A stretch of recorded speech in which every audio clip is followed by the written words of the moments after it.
ay meron tayong parcel.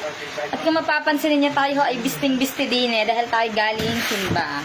Ngayon naman ay ating bubuksan ang ating parcel. Naka dun lang, walang gunting pala.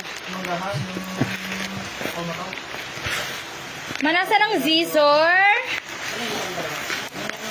Medyo haggard lang ang ating kaitsurahan at na-birthdayhan pa po tayo. Salamat po sa aming nakainang may birthday.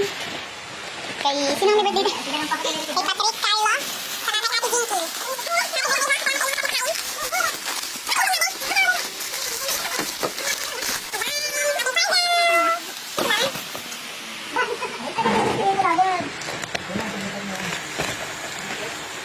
Ayan.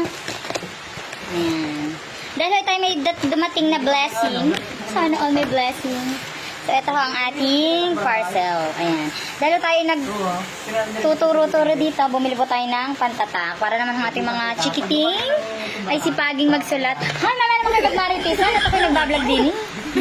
Ayan. Ating round stamp.